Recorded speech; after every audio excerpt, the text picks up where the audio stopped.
Fundela ayencwadini yamaHubo chapter 103 from verse 1 until verse number 5. Yes. Awesho kamnandi. AmaHubo chapter 103. It's a very popular verse of David. Chapter 103 verse 1 until verse number 5. Cela nje usoyitholile asifundele wena egameni likaJesu. Lamalanga kulula sesiyacofa nje emafonini. Amen. Sisheshe siwuthole umbhalo. Hallelujah. Ihubo lokudumisa uNkulunkulu ngomusa wakhe. Verse 1. Yes. Mbonge uJehova mphefumulo wami. Konke okuphakathi kwami makubonge igama lakhe elingcwele. Mbonge uJehova mphefumulo wami. Ungakhohlwa imisebenzi yonke yakhe yomusa. Yena othethelela zonke izono zakho, owelapha zonke izifo zakho, okhulula ukuphila kwakho ekubhujisweni, okuqhelisa ngomusa nangobubele, osuthisa ukulangazela kwakho ngobuhle, ubusha bakho bubuyiswe njengokhozi. Sicela usibongele izwi likaNkulunkulu egameni likaJesu. Baba, egameni lenkosi yethu Jesu Kristu waseNazaretha, sibonga izwi lakho. Sibonga uNkulunkulu onamandla ukusazi sisaseyihlwili kumawumzi wabazali bethu. uNkulunkulu onamandla, you are Alpha and Omega. You know the end from the beginning. You know the beginning from the beginning. Baba, siyabonga uNkulunkulu onamandla. Sikhulekela ukuthi indlebe zethu zivuleke. Sikhulekela ukuthi inhliziyo zethu zibe umhlabathi ovundileyo. Umhlabathi ozomukela izwi lakho. No one, Lord, will leave this place, Father, having not reaped, Lord, what you are going to sow this morning. Father, some will reap 30-fold, some will reap 60-fold, and some will even reap 100-fold of what, Lord, you are going to sow. Akekho ozohamba empty-handed. Ngegama likaJesu Kristu waseNazaretha, sithulisa yonke imimoya engazama ukuthi ivale indlebe zabantwana bakho. Wonke ama-voice angazama ukukhuluma okunye, siyawathulisa ngegama likaJesu Kristu waseNazaretha. Make kuzwakale lakho izwi, make nkenteze lona endlebeni zethu. Izwi lakho lingamandla wesiphambano kuthina esisindiswayo. Alikwazi ukuphuma libuyele emumva lilambatha. Lihlaba njengenkemba uNkulunkulu eloliwe masayidi wonke. Lihlaba lihlukanise uNkulunkulu onamandla. Namanje ake lihlabe lehlukanise. Namanje uNkulunkulu onamandla, uma kunezinto kumele sihlukane nazo, make zisale namhlanje ngegama likaJesu. Izwi lonke liphefumulelwe nguwe. Sikhuze uma kumele usikhuze. Si-encourage if kumele usi-encourage. Sifundise uphinde usiqondise ngezwi lakho uNkulunkulu onamandla. Siyabonga ke Jehova onamandla, thatha indawo yakho. Let your Holy Spirit reign in this place, of God. Baba, anoint the lips of your servant, O Lord. Baba, he has eaten the scroll, O God. It was sweet and nice when he ate it, Lord. But now it's bitter in his stomach. Father, announce your word unto us. Lord, let your spirit operate us in the mighty name of Jesus. Baba, lifana nemvula elithi mayinetha ingabuyele emuva. Baba uNkulunkulu onamandla, liyisinkwa sethu, liwukudla kwethu. Siyabonga ke uNkulunkulu onamandla ngegama likaJesu Kristu waseNazaretha manje kuze kube phakade. Amen. Amen. Shayeleni moya ingcwele izandla. Siyabonga abathandekayo. La sifunda khona, sifunda ihubo lika Davide inkosi yakwa-Israyeli. Hallelujah. To me, it seems as if David was in his old age. Umesebhala lencwadi. Hallelujah. Amen. Ngoba uPsalms 23 uyasizwisa ukuthi uDavide wayengakabi mdala. Ngoba wayesehamba noma bekasahamba emadlelweni ahlaza. Hallelujah. Yilapho athi Jehova ungumelusi wami. Kuthi elusa kodwa ebheka umelusi. Hallelujah. Kuthi elusa naye beluswa. Hallelujah. Ubethunyelwa nezimvu emadlelweni ahlaza ngenxa yokuthi impilo kaDavide it was a bitter life ngeNkosi. It was a life of rejection. Impilo kaDavide bengasiyona impilo emnandi. Wayeconsiderwa njengevezandlebe ekhaya kubo. Hallelujah. Wayeconsiderwa njengomuntu ozalelwe ngaphandle ongazalelwanga ekhaya emshadweni. Indaba kaDavide ayihlukanga nendaba kaJesu. David has a messianic spirit inside of him. Yonke impilo kaDavide it is the foreshadow of Jesus Christ. Uthi uDavide nasekhaya bangibekela itafula ekhoneni, banginikeza ukudla, bangiphuzisa uviniga ngenxa yokuthi kumele ngehlise ukudla. Nalo esimemezela ngaye walinambitha iviniga. Uthi uDavide kumahubo 31 verse number 5 uthi unto your hands I commit my spirit, O God. Uma ungambheka uDavide ungambheki njengomuntu okwazi ukucula amapoem, ungambheki njengomuntu oyinkosi yakwa-Israyeli, kodwa uma umbheka umbheke njengomprofethi. Uthi kumahubo 23 uNkulunkulu 22 uthi Nkulunkulu wami ungishiyelani na?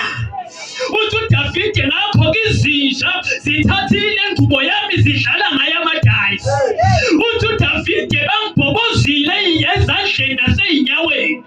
Asikaze simbone ehlathi uDavide, kodwa useyaprofetha ngaloyo bethelwe esiphambanweni. uDavide useyaprofetha ngaloyo lenge emthini. The life of David symbolized Christ himself. Hallelujah. It symbolized the redemption itself. Sihloko sami angazi noma uzosibhala phansi noma uzosibamba ngomoya. Esanamhlanje silula nje sithi his benefits. His benefits. Hallelujah. His benefits. Awutshela umakhelwane ithi his benefits. His benefits. Uma usikhohlwa lesihloko ukhumbule nje bless the Lord oh my soul. Sizokukhumbuza ukuthi forget not his benefits. His benefits. Hallelujah. The Bible it is all about tracing the Savior. Hallelujah. Jesus. The Bible it is always about tracing the Messiah. Kuningi okwenzeka eBhayibhelini mangabhalwa phansi yonke into eyenzeka iBhayibheli ngeke liqedwe. Kodwa iBhayibheli lilandela uMesaya lapha engakhona. Yingakho athi uJesu kubafakazi yonke imibhalo ifakazela mina nifuna ukuza kimi nibambe imibhalo nitshela ukuthi nizoba nokuphila embhalweni. Lithi iBhayibheli eqaleni uNkulunkulu wadala amazulu nomhlaba. emva kokuthi adalile konke emazulwini nasemhlabeni wabona ukuthi khona okushodayo abantu abazobusa phezu kwalezi zinto engizidalile. Haleluya.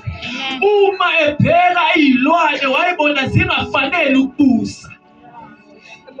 Uma seqede konke wadala izilwane wahlala phansi nekhabhinethi yasemazulwini.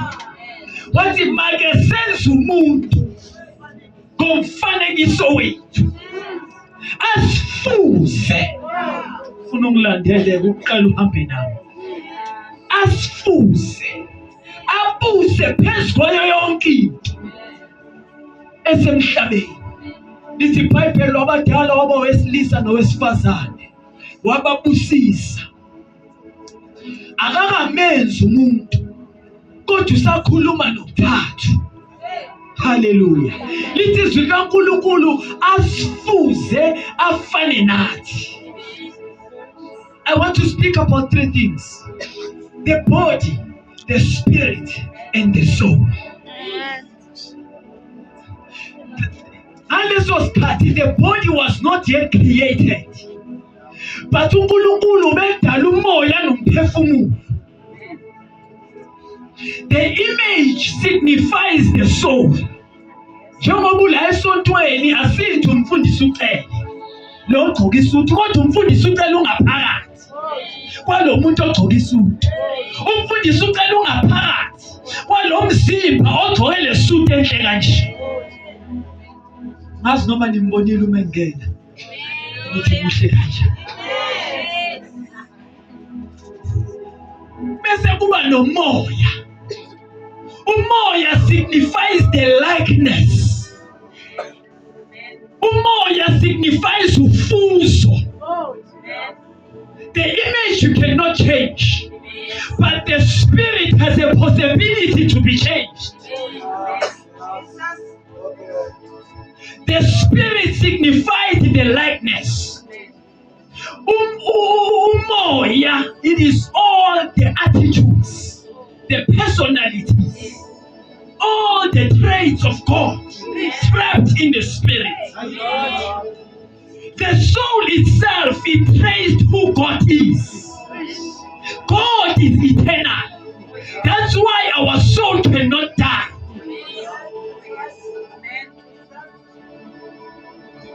The soul carries who God is. The spirit carries the attitude and the character and the personality of God. uNkulunkulu eqeda ukumdala umuntu emoyeni wayehlele enhlabathini ku chapter 2. Lithi iBhayibheli wathatha ubumba wabumba wamdala umuntu. Wadala konke ama-organ, ingqondo ingasebenzi ngoba ingqondo ayisebenzi umoya mawungekho. Inhliziyo ingakaphithi ngoba inhliziyo noma ingathi iyathanda mayingenamoya ayithandi. Azathi umuntu ngithanda ngenhliziyo yami yonke kodwa umoya kaNkulunkulu awukho lapho, loyo muntu akathandi. Haleluya. Uma eqeda ukumdala umuntu wambeka ensimini yase-Edeni. Lithi iBhayibheli wehla uNkulunkulu emazulwini wazophefumulela umuntu emakhaleni, wazofaka umoya nomphefumulo. Yingakho people cannot define between the spirit and the soul, ngoba kwafakwa ngesikhathi esisodwa. Lithi iBhayibheli umuntu waba ngumphefumulo ophilayo, azange abe yinyama umuntu, waba ngumphefumulo ophilayo. Uma eqeda wambeka ensimini yase-Edeni. Uma efakwa ensimini umuntu watshelwa into eyodwa ukuthi ungadli lesithelo esingaphakathi kwensimi esokwazi okubi nokuhle. Ungadla zonke izithelo kodwa lesi of knowing good and evil, do not eat that tree. Because the serpent, the old dragon, was already hovering on the earth. Lithi iBhayibheli ngelinye ilanga wathi ake ngivakasha kule nsimi eyenza uJehova, ngike ngiphosa ilihlo ngibone. Uma evela kule nsimi wamangala, wabona uJehova uqobo lwakhe esebenza ensimini, wabona uJehova uqobo lwakhe ehamba ensimini. Wathi angikwazi ukusondela kuye uhamba nenkazimulo kaNkulunkulu, kodwa khona lo phuma kuye engimbonile naye ehlezi wathi ake ngisondele ngakuye. Lithi iBhayibheli wasondela ku-Eva esesimweni senyoka, ngoba engakwazi ukungena emntwini, umuntu wayenoNkulunkulu phakathi. Wathi ake ngithathe le, ngoba lena ayinayo uNkulunkulu. Animals have only spirits, they only have attitude. Ingakho namhlanje inje sankonkotha, umoya owafakwe nje ukuthi yonkonkotha kuze bese kuphelele.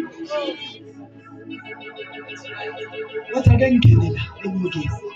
Uma engene enyokeni, lithi iBhayibheli wayodeceive u-Eva.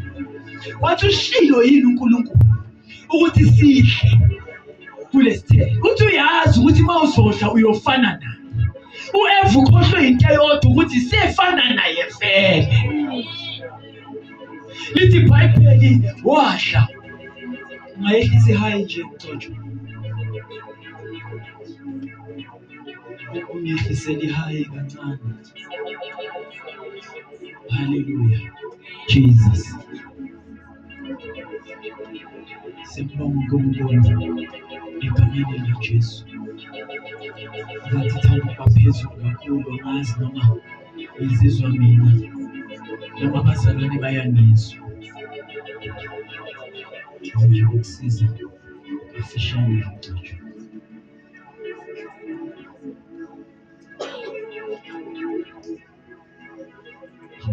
Jesus.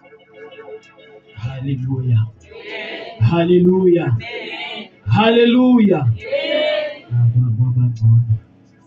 Siyambonga uNkulunkulu bazalwane.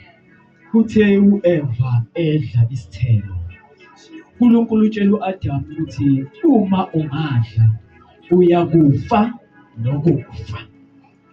Okusho ukuthi bayofaka u2. Hallelujah. Bayofa enyameni, baphinde bafe emoyeni. Ngesikona ukuthi umoya unamandla ukufa, but the spirit becomes corrupted and it becomes separated from God. So i-redemption beyizoyenza le misebenzi yokuthi ibuyise umuntu besimvusi. Uthi umebaqalekisa, umetshela inyoka uthi wena ngifaka ubutha phakathi kwakho nenyoka. Wena uyoqhoboza ikhanda lenyoka, inyoka iyoqhoboza inzalo yakho. Hallelujah. Hallelujah. Sela nje kancane. Jesus. Uthi wena uyoqhoboza ikhanda, bese inyoka iyoqhoboza isithende senzalo yakho, ukuhamba kwenzalo yakho. Kusho ukuthi inyoka ifuna umuntu ohambisa okaNkulunkulu. uSathane akafuna umuntu ohambisa okaNkulunkulu. Ingaki iBhayibheli lithesa uMesaya lapha engakhona. Mina nje mangifunda iBhayibheli kuGenesis ngifuna ukubona uJesu la engakhona. Mangilifunda kuExodus ngifuna ukubona uKristu la engakhona. Mangilifunda kuDeuteronomy ngifuna ukubona uKristu. All the scriptures consist Christ. Lithi iBhayibheli inyoka yayibhekile bonke abazalwa wesifazane. Bonke abazalwa wesifazane abamadoda bebayisitha senyoka. Lithi iBhayibheli wazalwa uNoah. Sathane wathi mhlawumbe nguye la, ngoba akanikezwanga imemo ukuthi uyoza kanjani, akanikezwanga imemo yokuthi uyobanjani. Wathi mhlawumbe uye lo, bathi uzokha nomkhumbi, futhi bamtshelile bathi the name Noah means the comforter, you will comfort your people from sins. Usedalanye useakha nomphongolo, wamangala uSathane wathi nguye lona, akekho omunye, kumele ube nguye. Wathi bangamphazamisa ekuhambeni, indlela yami izoqhubeka la emhlabeni. The devil was also looking for a Messiah la engakhona. Lithi iBhayibheli uNoah wawa kumkhumbi wasave isizukulwane sakhe. Umeqedwe ukusave uNkulunkulu wamkhipha, wafaka irainbow. Umeqedwe uyifaka uNoah wabeka ialtari. God made a covenant with Noah that he will no longer destroy the earth with waters. Lithi iBhayibheli uNoah wajabula eyitshela ukuthi kuphelile, kanti umtsholo usasekhona, kanti umtsholo usamile eceleni kwakho. Lithi iBhayibheli uNoah wakha noma watshala umvini waba nama-grapes. Lithi iBhayibheli lami umeceda ukuharvesta wayodakwa wathi ngitholile. Akekho uMesaya ongadakwa kanje. Lithi iBhayibheli waqala ngoNoah ukuthi umuntu adakwa sabe ngcono. Wadakwa waze wahamba uNoah wafika indodana yakhe. Lithi iBhayibheli yabheka umngqunu kababa, ubaba wayeqalekisa ngakusasa. Wathi akusiyena uMesaya disqualified. Bonke ukuzakala njengoSamsoni bafakwa phakathi kwamathangadi la. Yaphela into kaNkulunkulu ngabo. Wafika uDavide nomoya kaMesaya. uDavide waprofetha ngoMesaya. uSathane eyitshela ukuthi nguye uMesaya kanti akusunguye ngoba wayeqoba zonke izinto abhekana nazo. Lithi iBhayibheli ngelinye ilanga uDavide engayanga empilo waze waprofetha uDavide wathi you will never let your holy one see decay. Ngeke ukuba profetha ngaye namhlanje amathambo kaDavide asasekhona. Lithi iBhayibheli angayanga empilo uSathane embhekile ehamba phezu kwendlu yakhe. Uma ebhekisa amehlo ngaka-Uriya wabona umfazi ke-Uriya geza. Lithi iBhayibheli wamshaya lapho uSathane, wamshaya ngomoya we-lust. Akuphelelanga lapho, because lust when it grows through murder. Wayobulala indoda kaBhethsheba. Kalokhu nje uyiBhethsheba umfazi ka-Uriya wayobulala yena indoda yakhe. And God said, because we have done this, the sword will not depart in your house. uDavide warepenta, wabona uSathane ukuthi usabuyela kuye. noNkulunkulu usambekile enhlizweni yakhe. Noma esewone kangaka kodwa uNkulunkulu uyaqhubeka ukuthi ungowenhliziyo yami. Noma uNkulunkulu esewone kangaka uDavide, ulithi iBhayibheli uSathane waphinde wamvukela uDavide. Ngoba uSathane akaphelele, waphinde wamvukela uDavide wabala abantu engamelanga babale. Lithi iBhayibheli uDavide umeqeda ubabala uJowabi wamkhuza wathi nginkosi ayikho into engitshela yona. Lithi iBhayibheli kwafika uprofethi uGadi wama phambi kwakhe wathi uGadi zintathu izinto kumele uyikhethe. It's either you fail in battle or the sword does not depart in your house, or the part of Israel dies. Uthi uDavide makunje kusho ukuthi ngiwonile phambi kwamehlo kaSomali. Kungcono ngiwele esandleni sakhe kunokuthi ngiwele esandleni sabantu. uDavide wayekhethani? Wayekhetha ukuthi ngcono unganiqotshwa empini, ngcono ungawele esandleni somuntu. Sengamphi bangela igama, ngcono ungawele esandleni somuntu. Lithi iBhayibheli uDavide wafika esimweni lapho esebona ukuthi uJehova umhambele, wathi mbonga uJehova. Seadlule impilo uDavide selwile, wathi mbonga uJehova. Phefumulo wakhe nakho konke ongaphakathi kwami amakulibonga igama lakhe, and forget not his benefits. I want to talk about this benefit as a phansi. The Bible says when Jesus Christ died, Yazi, the servants of God, my companions and colleagues who were here, they spoke much about the cross.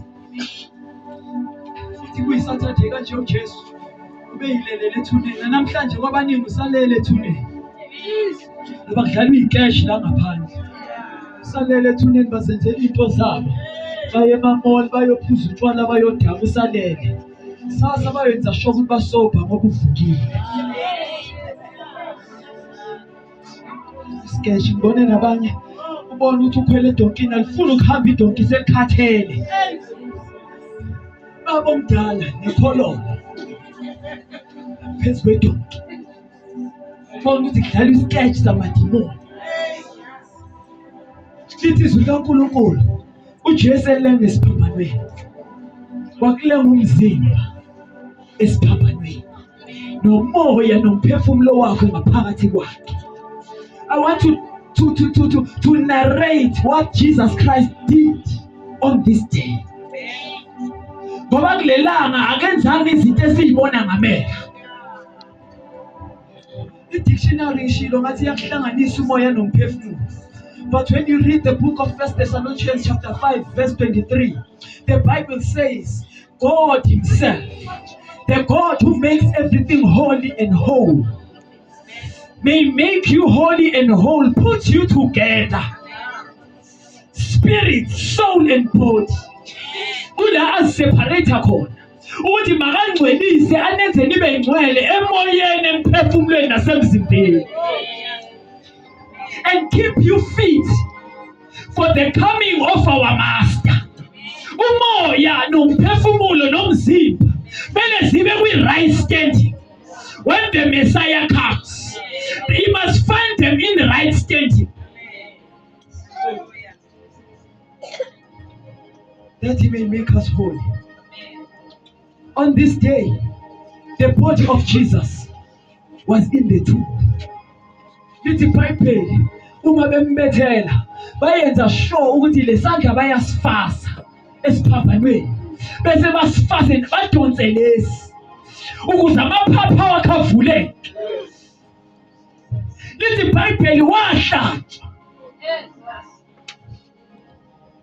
Umembethelo wenza sure ukuthi bayamscratcha, ney'nyawo ziyascratchwa. Ngiyambona abanye emamuvi bayambhalansisa la emuva ukuthi umephefumula phefumula. Roman soldiers made sure that you had no balance. Yeah. The only balance that you have, it is the nails that are on your feet. Ebethelwa kanje umzimba nomoya nomphefumulo uhlangene. That's why you could feel pain. The soul consists of the senses. Esikolweni sifundiswe that there are 5 senses. The soul consists of those senses, men of God. The sense of sight. That sense was still working. That's why the sense of pain was working. The sense of smell. The sense of touch. The soul consists of those 5 senses. The sense of smell.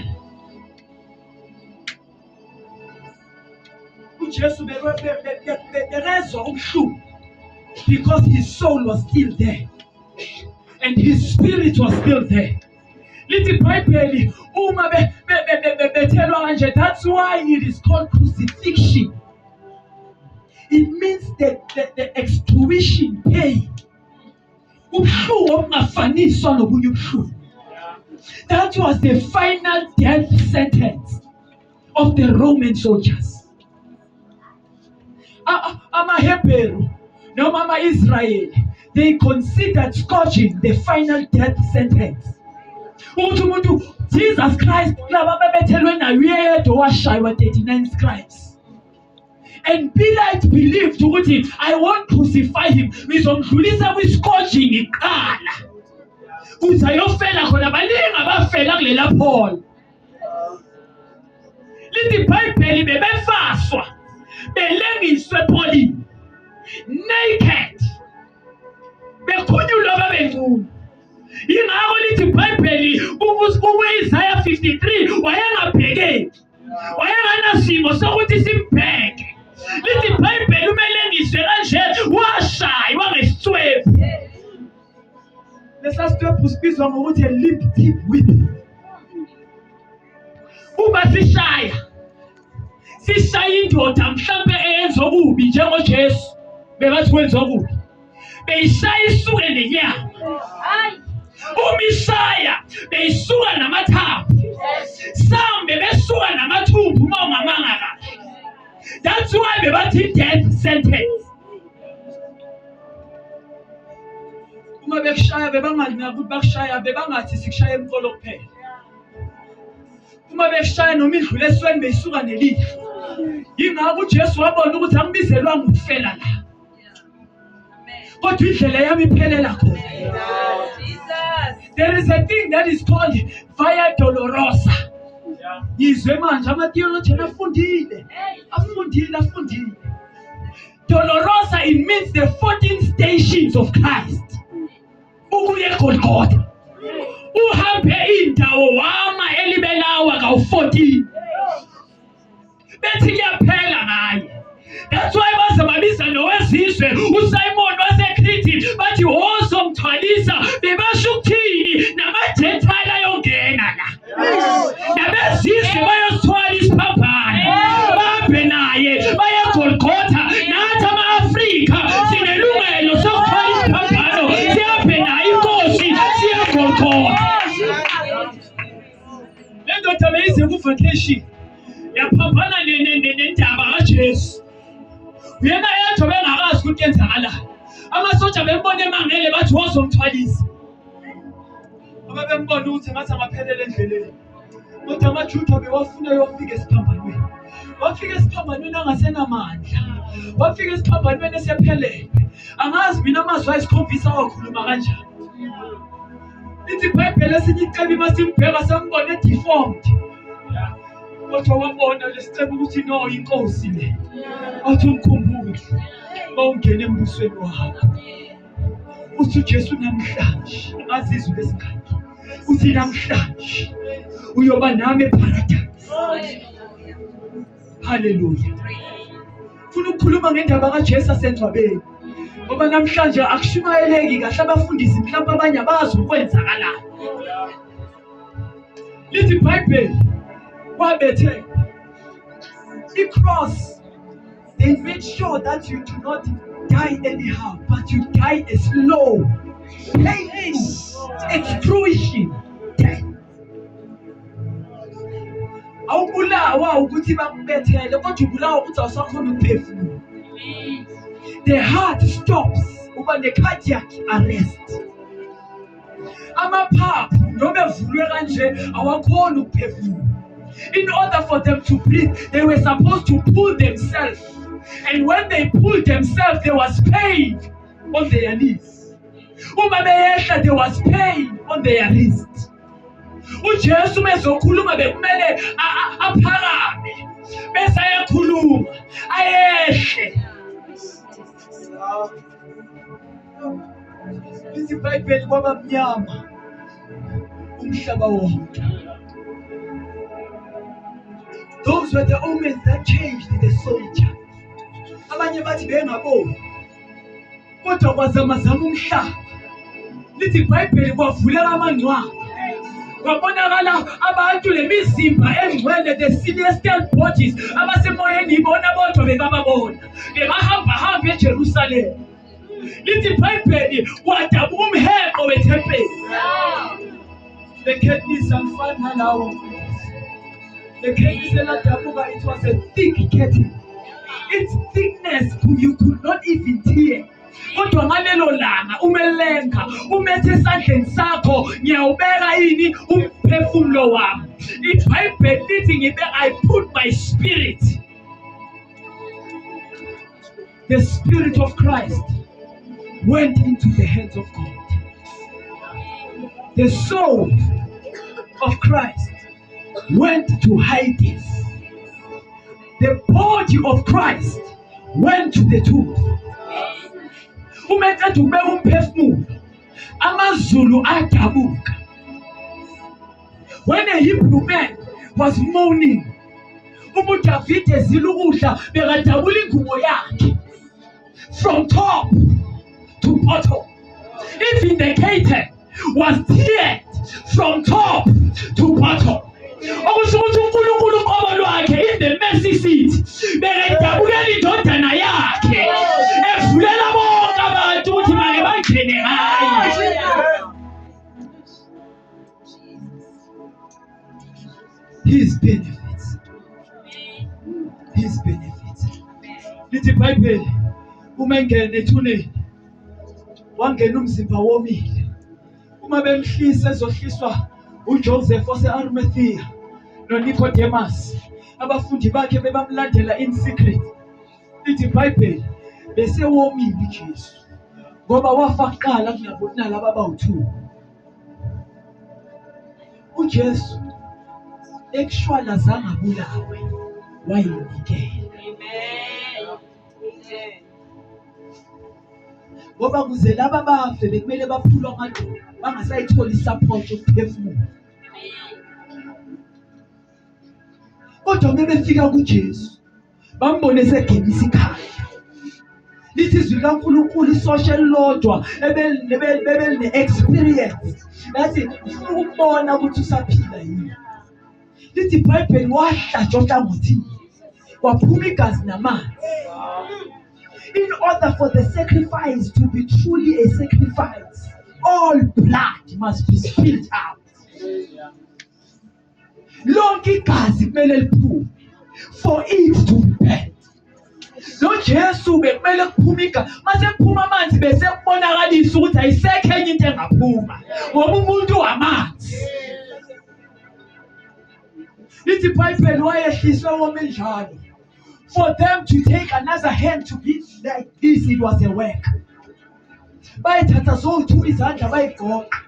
Esewome njalo bamrola ngendwangu elinene. Angagezwanga wafakwa engcwabeni. Umphefumulo waya phezulu. The attitude, uma athi uApostle Paul, that same attitude that was in Christ, let it be in you also. Uthi that same spirit. Ngamanye amazwi, loyo moya wawuJesu mawubekile nani owayithoba. Akekho umuntu onomoya oyingcwele ophakeme. Akekho umuntu onomoya oyingcwele osanomina. Akekho umuntu osanomoya oyingcwele osonami, myself and I. Umoya wentobeko. You need to humble yourself. Uthi moya ezandleni zakho nyawubeka umphefumulo wakho. The theologian says bekayongena ezulwini ngalelo langa ayofafaza igazi lakhe in the mercy seat. Athi sengiwenzile umsebenzi. His spirit went to heaven. Ngoba lithi iBhayibheli ku-Ecclesiastes chapter 12 verse 7. Uma umuntu efa, inyama ibuyela emhlabathini njengokuba wakunjalo. Umoya ubuyela kuNkulunkulu owawuphayo. Lithi izwi likaNkulunkulu, the Spirit of Christ went to heaven. His soul, 1 Peter chapter 3, he went to Hades, to the spirits who were in prison. Oba New Testament bengakabi khona, kwi-Old Testament bonke abantu abakhonza uNkulunkulu abafa bebaya eHades, in the waiting area where Abraham is. Bonke bebaya esifubeni sika-Abraham, for Abraham to console them. We won't be here for long. The Messiah is coming. God promised. Lithi iBhayibheli bamthemba uNkulunkulu ezinye izithembiso abayitholanga. Bafa izithembisweni zingakafezeki. uAbraham wayeduduza bonke oElijah. Bonke babafika bafikela esifubeni sakhe. Ngelinye ilanga kwafika uLazaro. uLazaro umefika bheka isicebi athi shwe sidla kahleke manje kunjani kuwe?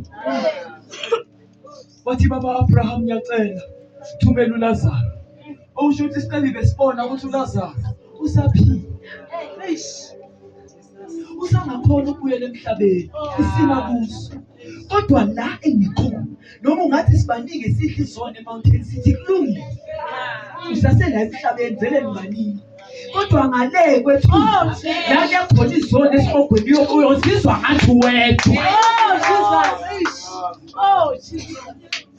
Into ebuhlungu ngesihogo noma nibaningi lithi indlela inkulu baningi abaya khona kodwa mawufika khona uzobona ukuthi le ndaba ipersonal. Ngisha ngedwa labe ngiphuza nabo abayizwa lento engizwa. Sidla izona uqhubeke. Noma usonta kanje sidla uqhubeke. You're not shaming the man of God. But you will realize that I was only shaming myself. It's a fool.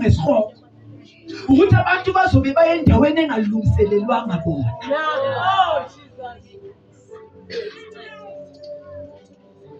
Uthi mawangaphuma nje ayogqobhoza, angifuni 20 litha, ngifuna just a drop. Azogqobhoza ulimi lawo, because that place was the place of torment. Okusho ukuthi le ndoda njengoba beyicebe kanje, izono beyizenza ngolimi kakhulu. Yingakathi uJames chapter 3 ilimi lincane kodwa likhosa umonakalo omkhulu. Le ndoda mhlawumbe yayivele ithuma iy'nkaba athi abantu yokuqeda ezwe ngakusasa ukuthi ayisewile. Udabile ngolwimi, ubulalile ngolwimi. That's why the Bible says do not murder. Alisho ukuthi do not physically murder but spiritually murder. Kukhona abantwana ababhema inyawo namhlanje babulawa amazwi abazali babo.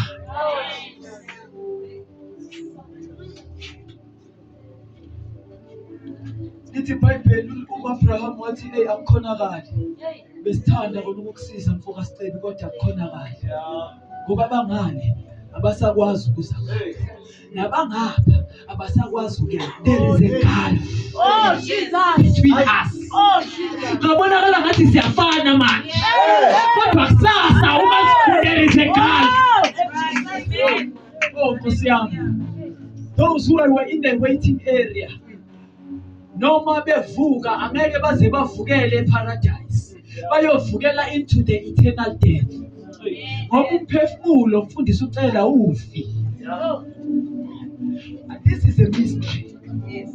Njengoba umuntu ephila kathathu kanje, asali ukuthi abathakathi bakhona, asali ukuthi izangoma ikhona ziyabhula, vele bayabhula. Kwi-Old Testament izangoma bezikwazi uku-access imphefumulo yabangcwele because they were still trapped under the authority of the devil. Yingakho no Saul mesefuna isiprofeta waye enyangeni ayixoshile, esangomeni asixoshile wadisguise. Uma efika wathi ufunani na, wathi ngifuna ungivusela uSamuel. Bebakwazi ukuba accessa, bebakwazi uku-access imimoya ngoba isangoma si-accessa imimoya.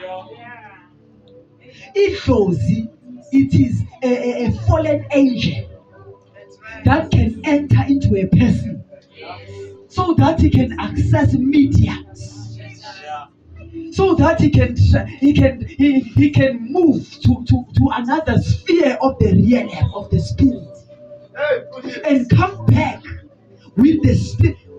Uma bethi nesport abasho umphefumulo, basho umoya. Ngoba umoya mawufila ukwazi ukubuyela kuNkulunkulu. Yingakathi uJesu esandleni sakho ngiyawunikela umphefumulo wami. Bekane-right yokungena ezulwini umoya wakhe. Uma ethi uNkulunkulu umoya ubuyela kuye, khona imoya ebuyela kuye ayi-reject. Because the attitude of that spirit was corrupted. Uma sithi umuntu uzalwe kabusha, usindisiwe ngamngena ivangeli, zintathu izinto ezenzakele. One-ball pen ungabhala. Zintathu izinto ezenzakele. Lithi iBhayibheli we were made whole. Saphiliswa. Samba kanje abanye bebegula bangakaze evangelini. Uma be-encounter uJesu baphiliswa. Jesu uphilisa ngisho ne-HIV. Zintathu izinto ezenzeka. Wayenza umsebenzi emzimbeni yethu, wayenza umsebenzi emphefumulweni yethu, wayenza umsebenzi emoyeni wethu. He worked with our flesh, he worked with our soul, he worked with our spirit. Lithi izwi kaNkulunkulu wayithwala zonke iziphambeko zethu. Thina sathi ushaya uNkulunkulu kanti he is there to carry our sins, all our afflictions and all our transgressions and our iniquities. He brought them to the cross. Lithi iBhayibheli ngemivimbo yakhe saphiliswa. Ngemivimbo yakhe inyama yethu yaphiliswa. Ngoba umuntu akumelanga agule. Ophilisa imizimba yethu. This image, because it was the image of God, carrying a corrupted spirit, it was supposed to go to hell. Masithi sisindisiwe sisuke sikhombe imiphefumulweni yethu sithi imiphefumulo yethu isindisiwe esihogweni. Masithi sizelwe kabusha sithi imimoya yethu our spirit have reborn. Ingabathi imimoya yethu ivumelana nomoya oyingcwele. They are in the same agreement. Kuthi asazi ukuthi singakhululekelani kodwa umoya uyabubula ngaphakathi kwethu usikhulumela kangcono. Imimoya yethu is uthi what is of flesh, it gives birth to flesh. But God gives birth to the spirit. Uthi kumele uzalwe kabusha Nicodemus. Ngoba umuntu ozelwe kabusha ufana nomoya. Into yokuzalwa kabusha njalo ilinganiswa nomoya. Uthi behlangana nomfazi waseSamaria, siyazi isikhathi uthi sesifikile. Ngaphela besamdumisa khona ethempelini noma entabeni. Kodwa abantu bayomdumisa ngomoya.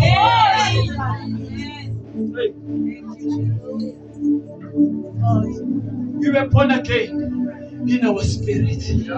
Our spirit were reborn and taken to the original attitude. Ingakho mawusadawu usaphusha ukuthi usindisiwe ngiyazibuza ukuthi uzelwe kuphi. Ngoba the attitude is the same. The Bible, who is born of God cannot continue to sin. Because he is born of an imperishable seed. The word of God cannot continue to sin. Awukwazi uphila lifestyle yezoni isindisi. Oh Jesus. Oh Jesus. His body went to the grave. His soul went to Hades. His spirit went to heaven. Between day 1 and day 2, ubesebenza uJesu.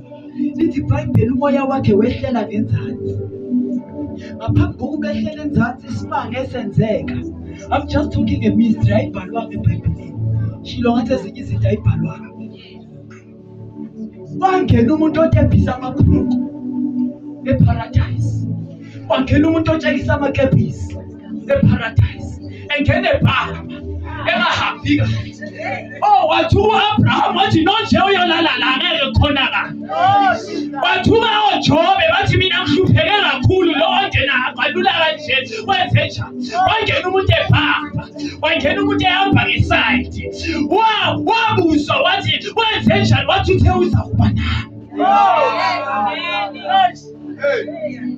Bathi wenze njani wathi uthe namhlanje uzakuba nami eparadise. Into yongena ezulwini akusikona ukugcina irecord lasesontweni.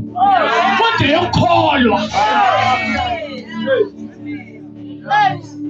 This man believed. Azange abhabhadiswe. Abanye abantu bangabhabhadiswa ngokungena ezulwini. Azange ngoba nalabo ababhabhadiswe bayazidla izono.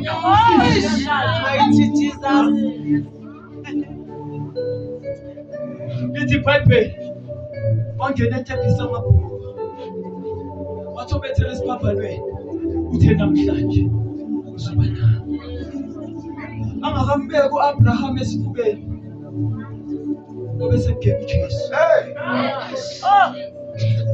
Obesengena namandla. Obesengena namaviphi emzimbeni. Obesengena iwundle sengathi lahla. Obesengena ichichikazi. Umphefumulo wakhe ubuyena bakhe babesengena esihogweni. Ehamba kancane. Amakhala abashiyethela abashika. Likhabonga labashika labayende. Wangena ehamba uJesu esihogweni. Wathi bring back the kings. That is Shuthulelo. Revelation chapter 1. And he has the keys of death and Hades. Uneshuthulelo zeHades. Neshuthulelo zokufa sikufa. Uneshuthulelo zikaDavide. Lithi iBhayibheli umembona. Amehlo akhe wayebomvu. Holy Bashata Libayene, Holy Kasaya Labanta Labona, Ukalabashiende, Zipawake, Okatwa Masosh, Uilale, Ofundi Mati, Tolala ku Ephesians, chapter 4, verse 8. It is the same who has ascended. His spirit ascended. He is the same that descended. Who here over your path? Abraham bebangazi ukuthi imoya yabikhululile uma bebonakala behamba eJerusalema befeze umbhalo ku-Ezekiel 37 verse 17 ukuthi kuyovuleka amathuba kuyophuma abantu bahamba kwa-Israyeli. Lithi iBhayibheli imoya yabo behamba amathuna evule, abantu bagcine bebona amathuna evuleka kodwa babonanga ukuthi kuphuma. Imphefumulo yabo was still trapped. Bedinga umphefumulo kaJesu wehle uyolandela imphefumulo phansi. Lithi iBhayibheli the same who has ascended with the captives and gave gifts to some who have remained. Unto verse 11, wakhona some to be evangelists. He gave gifts that some may be the prophets, that some may be the pastors and the shepherds, that some may be the apostles. When he ascended, akashiyanga sodwa kodwa ushiye nama-benefits. There are benefits that he has given us. Bless the Lord, oh my soul, and all that is within me. May he bless his holy name and forget not the benefits. Lama-benefits awathola noma ubani. Ngisho nalawo xesha khona uwe wedwa i-permanent othola ama-benefits. You need to be the permanent person. Lemsebenzi ewu-3 kumele uphiliswe emzimbeni, usindiswe emphefumulweni, uvuswe emoyeni so that you may get the benefits. Kumele uqashwe ngokuphelele. Nanoqashe khona ama-casual athola i-profit, athola i-UIF kuphela. Kodwa wena oqashwe permanent, noma ugula unekhadi lisiza, you have the benefits. Noma wenzakalani, noma ulimala khona ama-risk benefits. Mawuqashwe permanent kulo mbuso kaNkulunkulu, there are benefits that you get. Bayosilandela ama-benefits.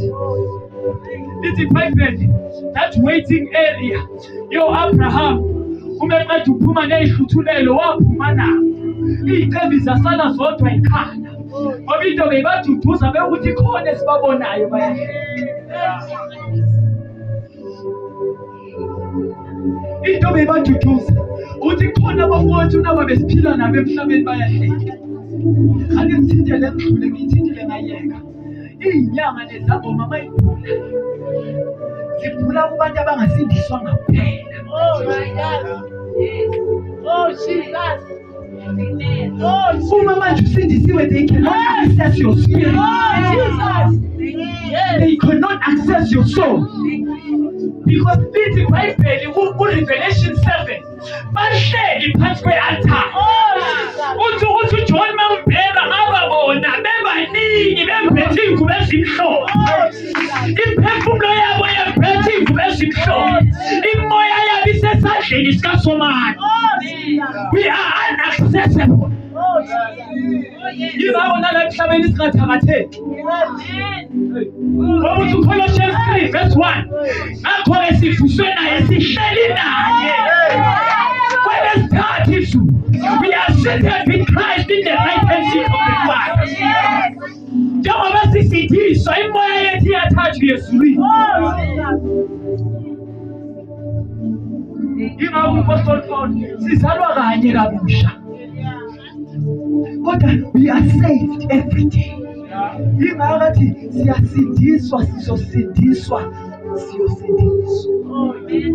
Ithi lubula kulabo ababhubhayo, kepha kulabo abasindiswa esindiswayo. Sisindiswa every day. This soul of us is kept every day. Kodwa ngikhulekela ukuthi basuse emhlabeni. Kodwa ngikhulekela ukuthi bangcine. Ukuthi njengoba uthumile ngithume bo. Umuntu osindiswe ngokuphelela umbona ngokuthumeka. Ayolanda abanye. Ayoshumayeza abanye. Ukuthi khona into eyenzakalile lo. Akayakazame kanje phambi kwabantu engakayenzakalanga umsebenzi. Izwi likaNkulunkulu wamvusa uSamuel. Ubevuka uSamuel yamthusa le ndaba. Uvuka nenkazimulo. Uthuka lo ophula uthi ngiyaqala ukuphula umoya nje. Lo awusona wamandawo. Lord. Lo uphulayo. Akusona wamamlambo. Lo uphulayo. Khona uyimvusa. Weswa kube buhlungu kuye lo wesifazane. Wathi why have you deceived me like this? iBhayibheli noma eqeda kuvuka uSamuel akanandaba nalo amvusile ukhuluma nalo othi amvuse. Jesus. Umoya kaSamuel uvuka vele uyaprofetha.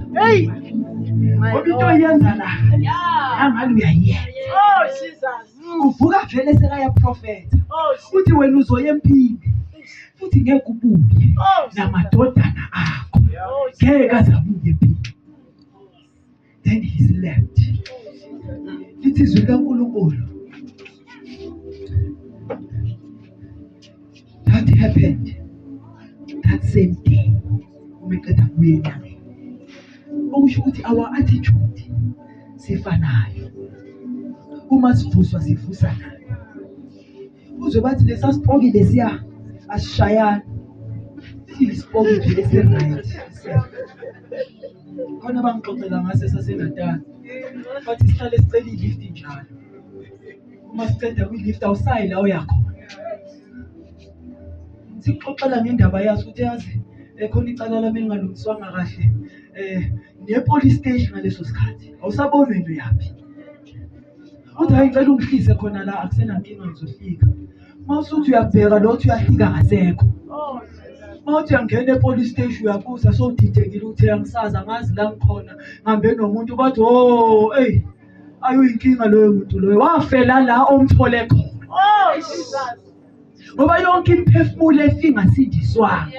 Imoya yabiyazulazula emhlabeni.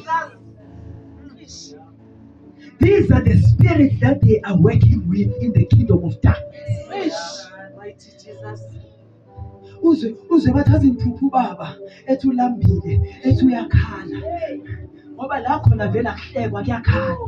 Jesus. Bethi ayungifulathela akekho umuntu ongambheka ngamehlo usha. Elufulathele. Jesus. Jesus. Jesus. Basuke bathatha lo moya wakhe because they are easily accessible. Because they are still in the waiting room. Yingakho lithi iBhayibheli nathi njengoba sihlangene kanje.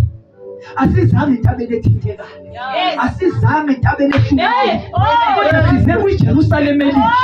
Size endaweni yeziquqaba zey'ngelosi. Athini lapho lithi and the spirit. Labasanta. Nemimoya. Imoya yo-Elijah inathi la.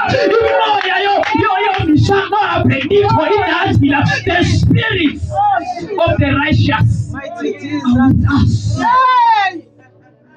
Mighty Lord. Because they are still in the waiting room. They are easily accessible. But he forget not his benefits. Thema uqashiwe emsebenzini khona ama-benefits obanawo angafani yiko many times ama-casual awathanda ama-permanent. Awuyazi yenziwa yini leyo? Ama-casual abona ngathi basebenza kakhulu kudlula kanti laba vele sebasembusweni. Wena usancema umbuso. Abantu abasasonda men of God basancema umbuso. Abazi ukuthi lo mbuso awuncengwa ngemisebenzi. Kodwa lo mbuso uyakholwa. Ume ngomlomo ukholwe ngenhliziyo uzongena embusweni. Hayi uma sogcoka impurampura nokhololo sowuzongena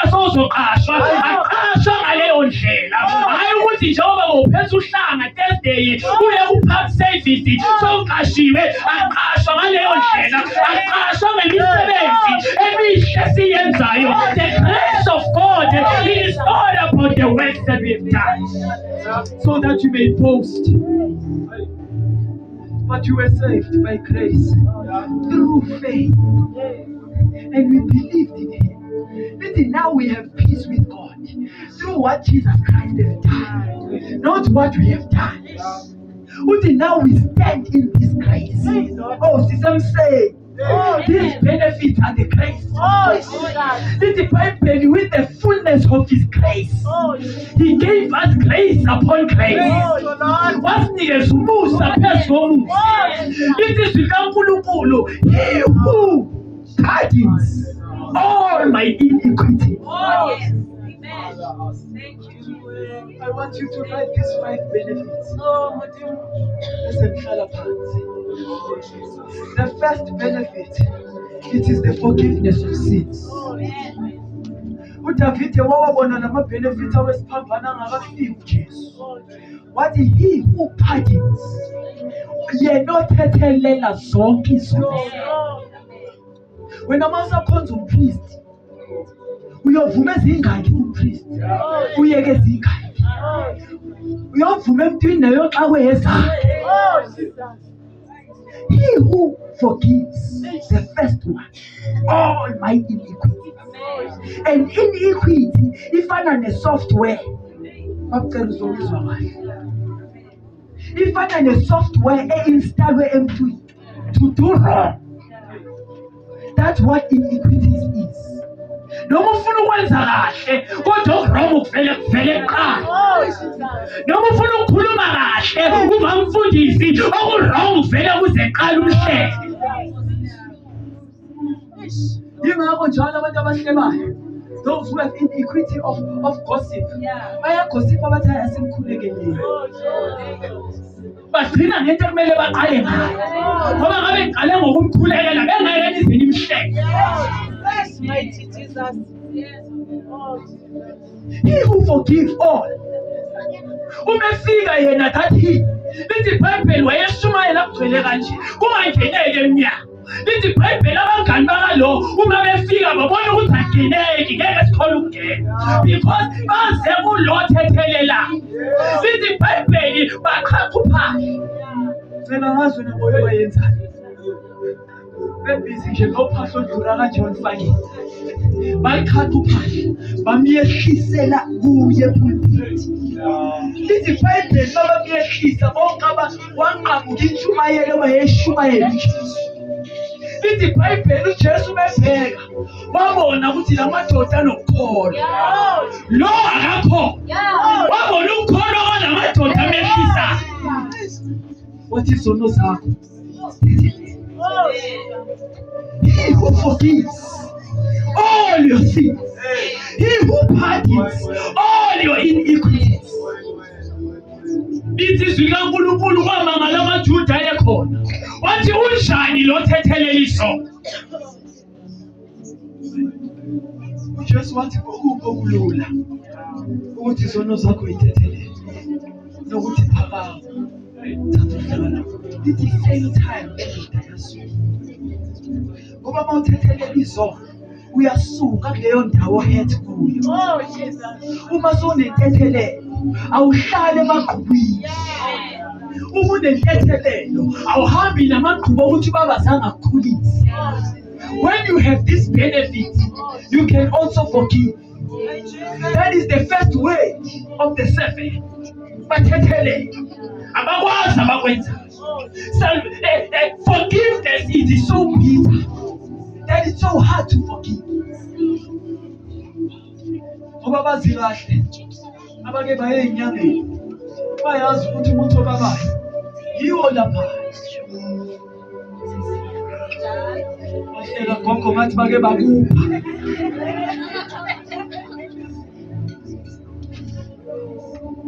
The forgiveness ibhida. Uyayibuza ukuthi kaze ngiyobhekelwa ubani, kaze ngiyongenelwa ubani, kanti khona lokhu phela ama-benefit. Forgiveness is so big. That's why it heals so much. Umuntu ongaxoleli ufana nomuntu ophuza ipoison. Oyitshela ukuthi izobulala lo muntu axabene naye. Kanti lento ibulala wena. He who forgives. Uthi uJesu betshela le ndoda ebeyihleli. Ungaphinde wone. Okusho ukuthi into eyamhlalisa kule cansi ukona. Uthi sin no more and else you will go back. That is the first benefit. Uthi mbo uJehova mphefumulo wami yena othethelela zonke izono zami. Number 2, oh police, he who heals. The second one is healing. uJesu wayiprova leyo. KuLuke 17 wayiprova ngalamadoda lawa awu10 okuhlipha. uJesu wayefuna ukwenza into ezondlula i-theory ne-theology yabaFarisi. Uzayibonakalise ukuthi ungaphezu kwemfundo yakho. Shalali imanga bekezenza bekafuna ukuba top of the range. Ukuthi ahluke kubo. Ahluke kumpriest omkhulu. Ahluke kuNicodemus. Ingane egcine ezebusuku uNicodemus abona ukuthi lento ihlukile. Ayifani nalesiphethe. Uthi akekho umuntu ongayenzi imanga esingaka uNkulunkulu angenanga. They realize that we do not have God, but God is in this man. This man is God. He who heals. In the process, behlula nama-high priest ukuthi bayelaphe. Nabapriest bebahlula. Yinga uJesu bengabathumeli kubapriest ngoba wayefuna ukuchaza abapriest. Wayebathumela ngokuthi ngenza into ehlula nina bavikele. Bathi umuntu oneliprosi bekayilapheka yena le organs afele khona le uma ethunyelwa lesigazeni bekethunyelwa nebhele entanyeni ukuthi noma ubani ophazamela ngasesigangeni akhalise lebheli athi ayemelipha bayazi ukuthi asasondeli ke kuyo. Singono lesanamhlanje bese singalapheka abasho kanjalo kodwa uJesu unamandla okusilapha namhlanje. Lesabasibiza nge-chronic baze babambane ngocikicane kanje ubone ukuthi singcono lesi asifani neliprosi. Iliprosi umuntu wakhona bongasondeli even 1 meter nayo. You were not associating with that person. Iliprosi beyinzima ngale ndlela yokuthi all limbs in your body they were fatigued. They were withering. Ikhala leli belivithika day by day ulibone liwe ikhala lakho. Umlomo lona bovithika day by day ubona umlomo wakho. Iminwe lena beyivithika day by day.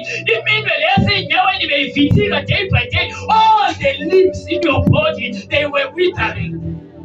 Fanele namadoda amane owayehleli ku2 Kings chapter 4 athi lamadoda kunendlala phakathi ezweni kwa-Israyeli kunempi evimbile ngale siyahlala siyafa singena endesithi siyafa ngcono siyelena bazosiphawukela. These men were driven by faith because they had a disease that no priest can heal.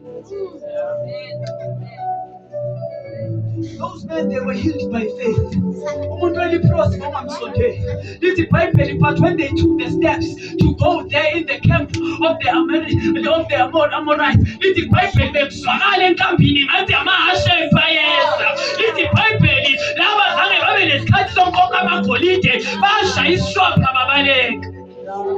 uma befika babona kuyindane bathe madoktesi kukusambele kahle badla basutha bahlala phansi uma sebadlile bahlala abakumele udle qala ngaphambi kokuba uzowenza umuntu. Sinenkinga namhlanje yabo sikhotheni abavele bafika bashumayela. Sinenkinga yosikhotheni namhlanje abavele bafika osikhotheni bethi basindisiwe izolo ku-TikTok namhlanje bathi bayashumayela bavele emaposteni amakhulu. Sinenkinga namhlanje eyinyanga ezinamaminisi nejumbi. Sinenkinga namhlanje yalaba bavele bafika endalini badla basutha bahamba lithi iBhayibheli bahlala badla basutha. Ngoba manje ukusindiswa kumele uhlale la thathoni udle into yasela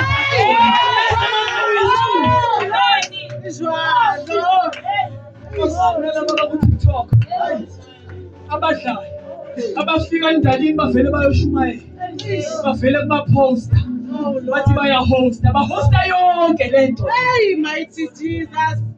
Lithi iBhayibheli leper as they are. We don't dispute the fact that you were leprous, but safike sahlala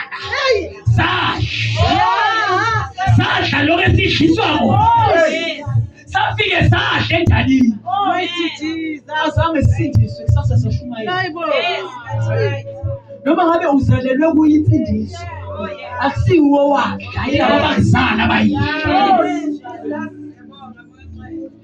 Lithi iBhayibheli laba bafike badla mase besuthi wabuya umqondo bathi angeke uNkulunkulu usenzele into ezinhle asambeni siyomemezela le ndaba ezinhle in the city kulanjiwe la.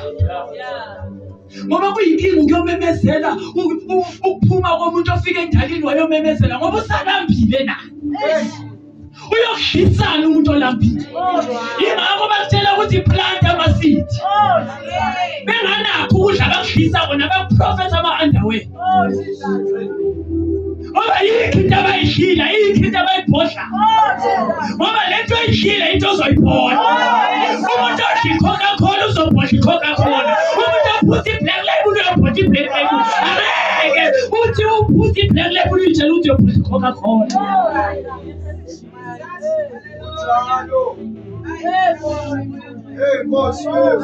Mntaka baba sisize uzosizakala. Hlala phansi udle.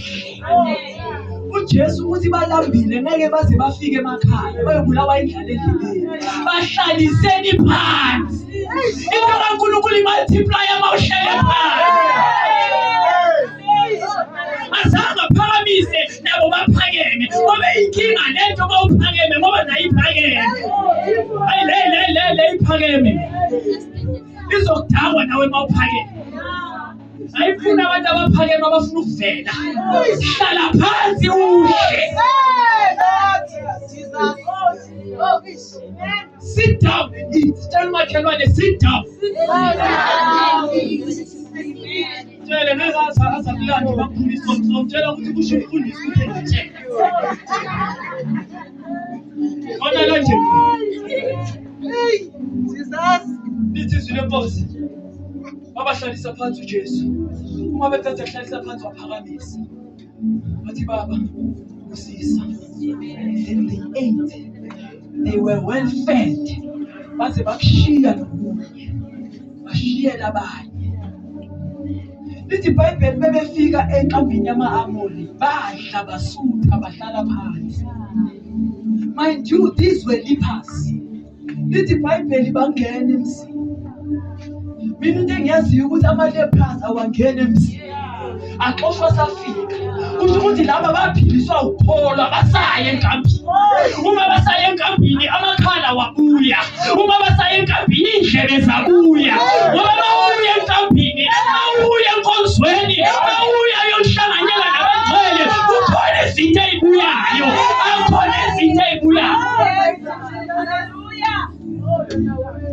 Kubuye indlebe uzwe ukuthi ngiyime ngimamela into ezinje. Kubuye sense of smell. Intamo ikunukele kabi. Noma ngicela ukusindiswa ama-drugs bese wanginukela kabi. Mangicela ukusindiswa ugwayi bese wanginukela kabi. Bazokutshela ukuthi hayi le isibungu sentamo. Njengoba ungibona nje umashabalala selangizame nokungizama sengivela nomkhaba wawungekho. Bengifasa ibhande libuye ngapha. Ngenxa yokuthi bengiyisibungu sentamo. But when I got this benefit, my life was restored. When I experienced this benefit, everything was restored. nalamadoda laba bebezwa ngathi kuza amahashi kanti laba imibi iyavela. Laba bebezwa ngathi kuza amahashi kanti iy'thende ziyavela bebenyathela.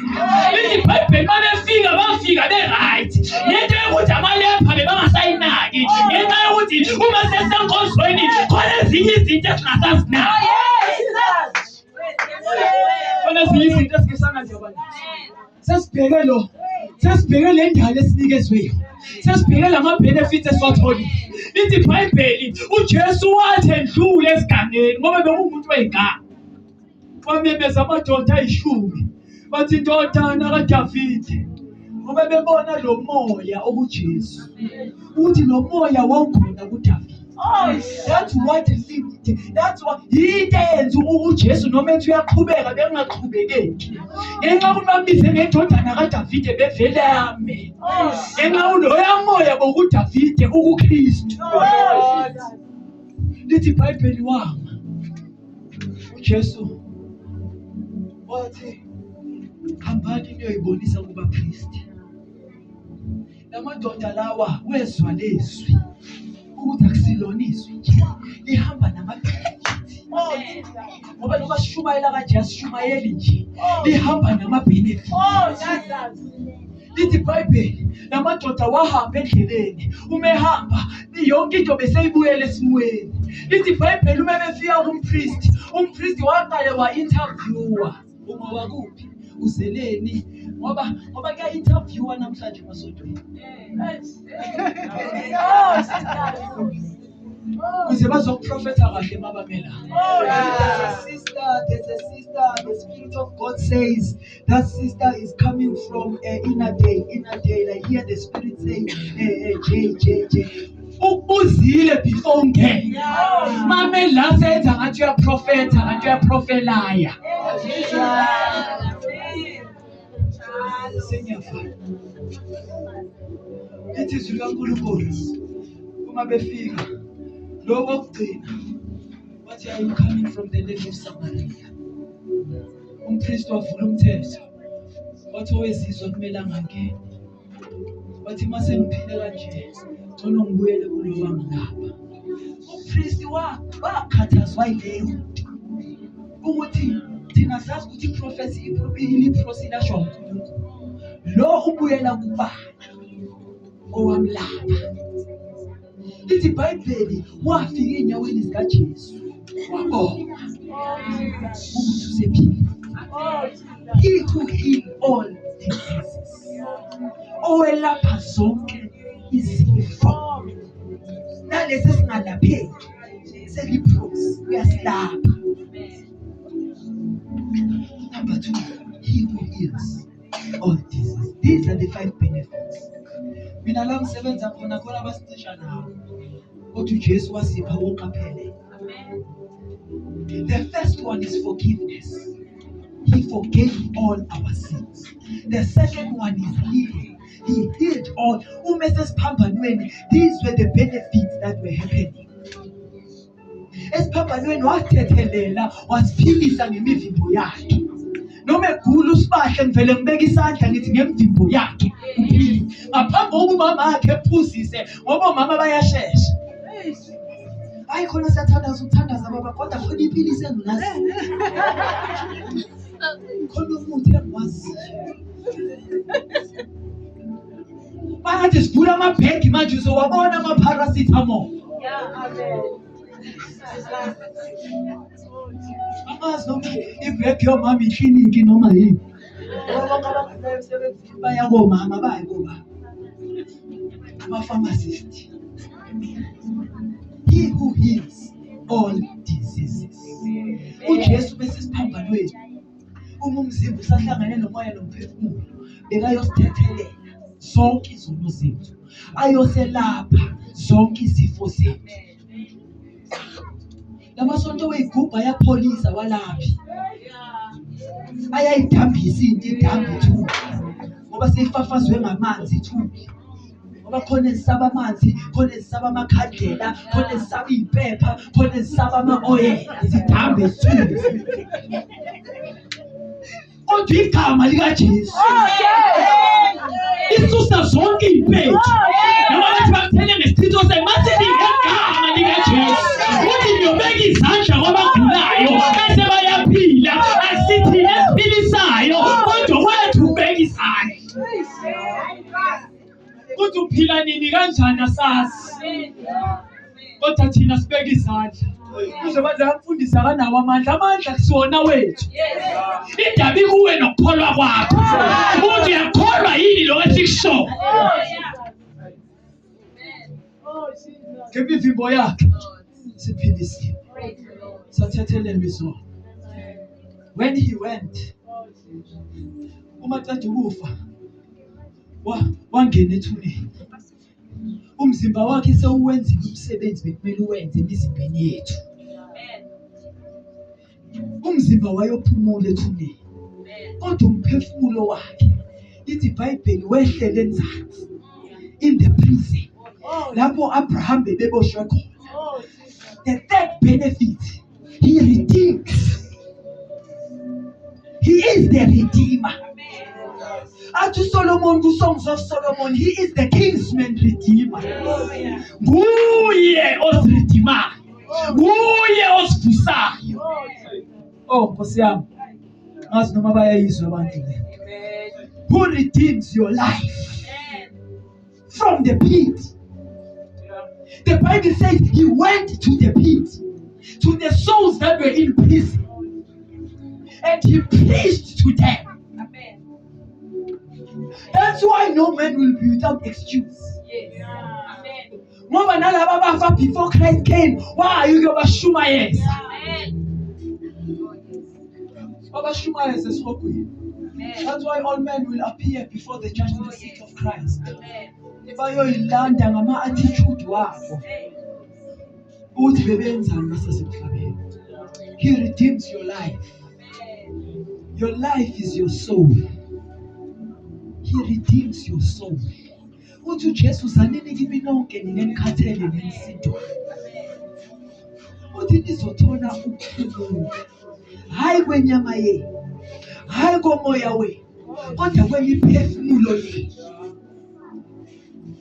Uma kugula inyama kusinda umoya. Uma i-attitude yomoya ingekho right kusindwa umoya, kusindwa umphefumulo.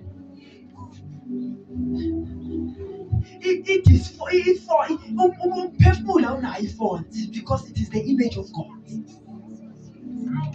The fault that the soul had is that its destiny was hell. But he redeemed us from going to hell. Romans 8 verse 1 says, now there's no more no condemnation for those who are in Christ. It is those who do not walk by the law of the flesh, but those who walk by the law of the Spirit. Okusho ukuthi lo moya sowuvukile, akusambi naye noma imuphi umthetho, ngoba umoya uyathatheka. Kodwa imphefumulo yenza isivumelwano.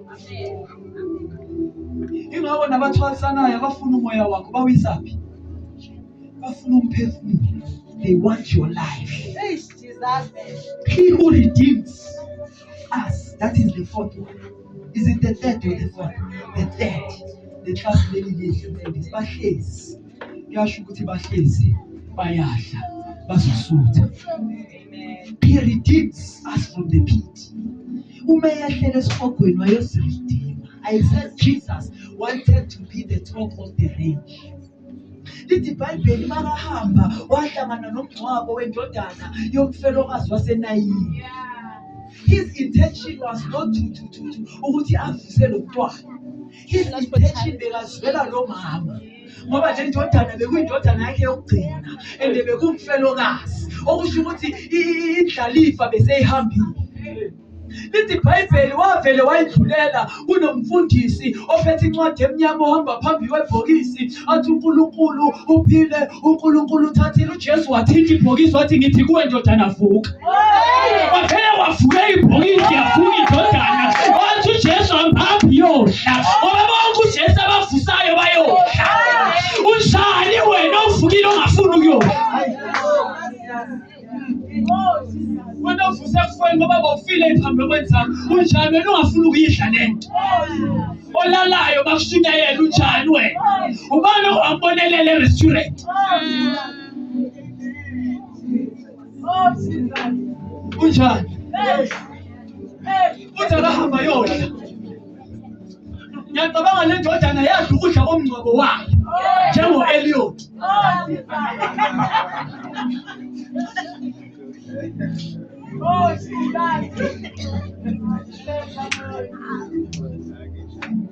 Wavuka wayodla ukudla komngcwabo wakhe.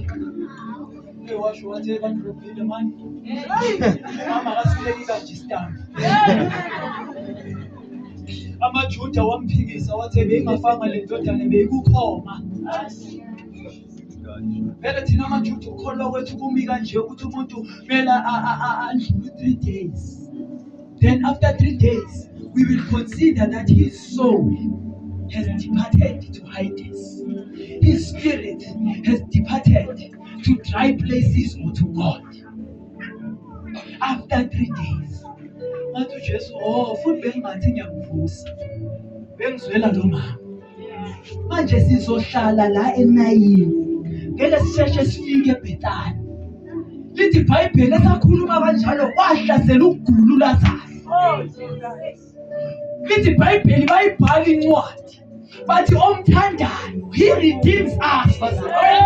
He is the kinsman's redeemer. Lithi iBhayibheli kwabhala incwadi yafika ngathi ngesandla sikabani. Bathi omthandayo uyagula. Nomemthanda wahlala. Kanti Jesu uyakwazi ukusibona sokola uhlale.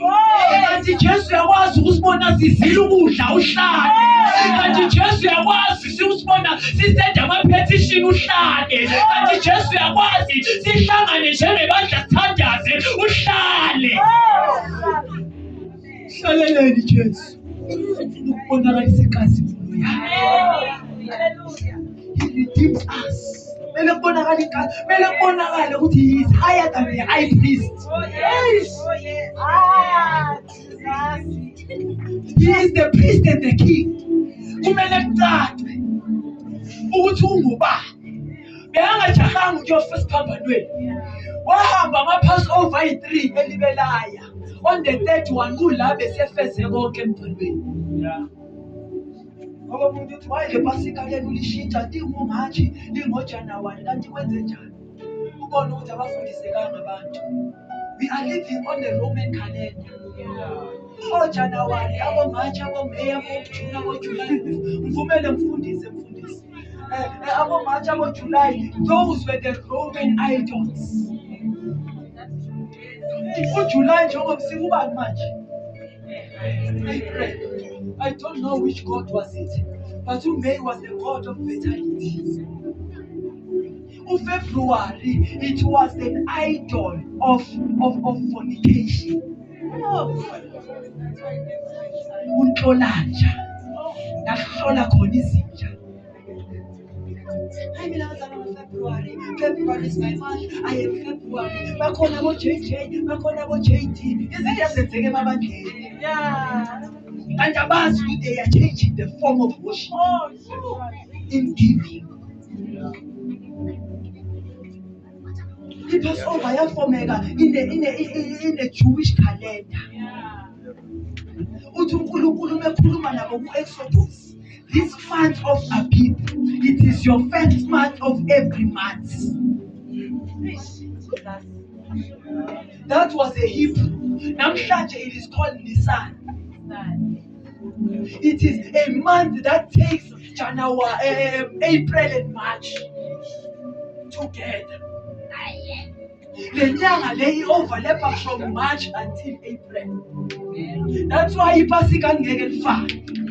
Ngoba amalanga omunye aza argue athi Jesu wana la 3 days kanjani engene Saturday Friday ethune novuka Sunday ngoba bekumele avuke Monday. Uyakhohlwa ukuthi amalanga lawo esiphila kuwo are Roman days. Nesikhathi esiphila kuso it is Roman time. Isikhathi samaHebheru besiqala ngo6 sigcina ngo6. Njengoba thina sina 24 hours, bona they consider that 2 days. That's why uJesu mebethelwa wabethelwa ekuseni ngo-9 eSogolgotha, lithi iBhayibheli ngo-3 lithi kwaba mnyama. Uma kuceda kukhanya amaJuda wathi asambeni siyomngcwaba kungakafiki ini isabatha. Besho before 6. Kodwa thina isabatha besomele u-12. 12:01 khane sithi isabatha. Nalabo abantu bayaligcina bagcina into abangayazi.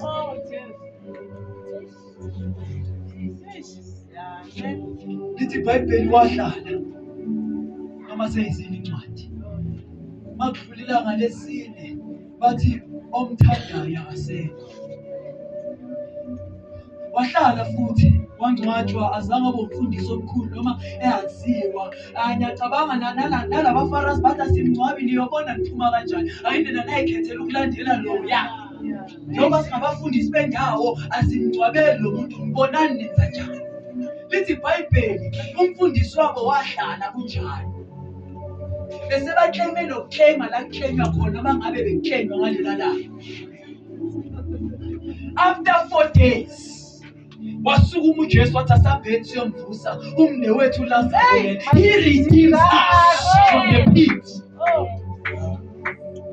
Lithi iBhayibheli endleleni baseza ngoba uJesu makeza bekangezi nje, bekenza nesiquku, bezwakala ukuthi uyeza-ke manje. Into bethusa amaJuda nabaFarisi ukuthi makafika afike yena, ngoba nathi masifika sifike isihamba sodwa. Babonakala ngathi sodwa kanti asabi sodwa. Uthi u-Elisha, Nkosi ngicela uvule inceke yamamehlo, uthi baningi abakithi kunalaba abasezweni. Greater is he that is in us. Asizi sodwa, siza nekhabhinethi yasemazulwini. Uthi wenza igelosi zakhe, hayi igelosi. Yezwa abantu bathi hayi nginengelosi mina engihamba nayo, wena useza kancane. Mina nginezingelosi. Angihambi ngedwa, ngihamba nezingelosi. The legions of angels. Uthi wenza igelosi zakhe zibe yimimoya zisikhona. Bese thina siba yizicebo zomlilo. The servants of fire. Ungahlala ungawuboni lo mlilo wena, kodwa amadefe losipha ayawubona. Ungahlala ungawuboni lo mlilo wena, kodwa abaphakathi bayawubona. Odikoloshi bayawubona. Balithayile ngenxa yelathandolo odikoloshi. Meaning imikhosi elithayile. That's why the attacks that are in your lives are like this. Because niritayize odikoloshi neyithunzela nemikhosi yala eMountain Sea. Ngenxa kunomlilo la. Glory to Jesus. ayifuni makhandlela, ayifuni iwasha, ayifuni ma-soft. Mighty Jesus. Ifuna uJesu. Amen. Ngeke ngayixoxa indaba yodikoloshi kodwa ngangiyixoxa ngenxa yesikhathi. Omunye phakathi kwabo uthi ixoxe mfundisi, sifuna ukuyizwa. Babathela itswayi kanje ekhaya. Ubaba wayengasindiswanga, wayethela njalo. Mina ngithi njalo kuyanetha ngo-6 ekhaya, kanti ubaba uBhisi. Uzobona ukuthi uBhisi masengena la endlini nebhakede lakhe esichela sonke. Wayethanda lento yokunyaka. Kodwa into engiyithandayo wafe sesindisiwe. Ithi izwi uma bephosa kanje, i-crop salt ebusuku liyalayita. Abangazi ebumnyameni. Itswayi elihlophe liba ngathi amabhodlela kuyakhala. Manje lento iphazamisa odikoloshi. Odikoloshi bayasebenza, banikezwe isikhathi from 12 until 3. Ngo-3 bayashayisa.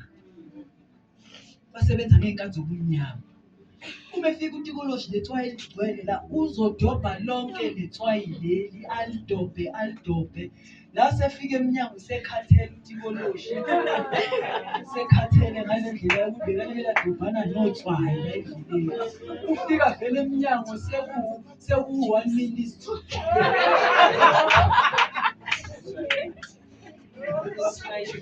Angathi uzongena seyishaya inkinga enye eyenza bathole babambekile endlini zabantu. Ukuthi otikolosha banamapokotho. Makajoba letswayo ijeni ukuthi ufake epoketheni. Makabuyele emuva.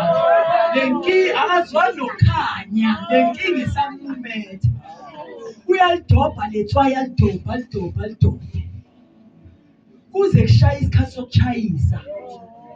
Bemthola umuntu ebambekile egeyidini labantu. Angisho ukuthi into osebenzisa iswayo. Likhona igama phezu kwawo wonke amagama.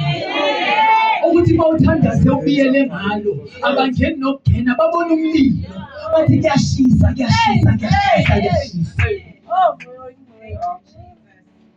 Bethi bethelela itiye, he redeems us. Nasemisebenzini. Uthi niyophuza i-poison. I-poison ngeke inibulale. For our lives has been redeemed. Bebethelele emsebenzini ukuthi uvele uphathwe yisisu noma siyakunquma noma siyakuchayisisa kumele khona okwenza bavele bakupromote ngalelo langa. He redeems our lives from the pit. Ucabanga ukuthi upromotwe yini? Ngiyashaya umsebenzi wami kanti khona ezinye izinto